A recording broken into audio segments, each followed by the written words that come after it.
यह अध्याय विशाल मौर्य साम्राज्य को शामिल करता है, जिसकी स्थापना चंद्रगुप्त मौर्य ने की थी। मुख्य ध्यान उनके पोते सम्राट अशोक पर है, जो भारत के महानतम शासकों में से एक थे। यह कलिंग में उनके क्रूर युद्ध, उनके बाद के पश्चाताप और विजय छोड़ने के उनके अनूठे निर्णय का विवरण देता है। उन्होंने धम्म नामक एक नीति अपनाई, आचरण का एक नैतिक संहिता, अपने विषयों पर शासन करने और शांतिपूर्ण जीवन के संदेश फैलाने के लिए।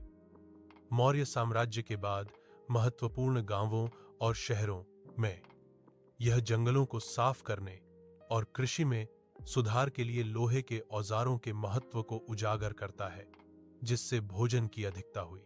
यह अधिशेष नए शिल्पों, व्यापार और कस्बों के विकास का समर्थन करता है, जो अक्सर व्यापार केंद्रों या धार्मिक केंद्रों जैसे मथुरा के रूप में कार्य करते थे।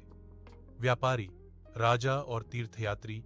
यह अध्याय विभिन्न क्षेत्रों के बीच संबंधों पर केंद्रित है। यह लंबी दूरी के व्यापार के महत्व का विवरण देता है, खासकर सिल्क रूट के साथ, जिसने भारत को रोम और चीन से जोड़ा।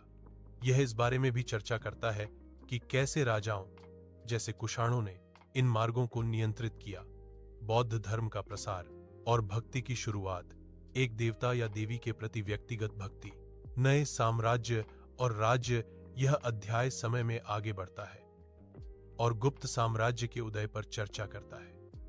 यह बताता है कि हम प्रशंसा के शिलालेखों, प्रशस्ति से समुद्रगुप्त जैसे शासकों के बारे में कैसे जानते हैं। यह चंद्रगुप्त द्वितीय जैसे अन्य राजाओं के प्रशासन और पल्लवों और चालुक्यों जैसे महत्वपूर्ण दक्षिणी साम्राज्यों के उदय को भी शामिल करता है। प्राचीन की सांस्कृतिक और वैज्ञानिक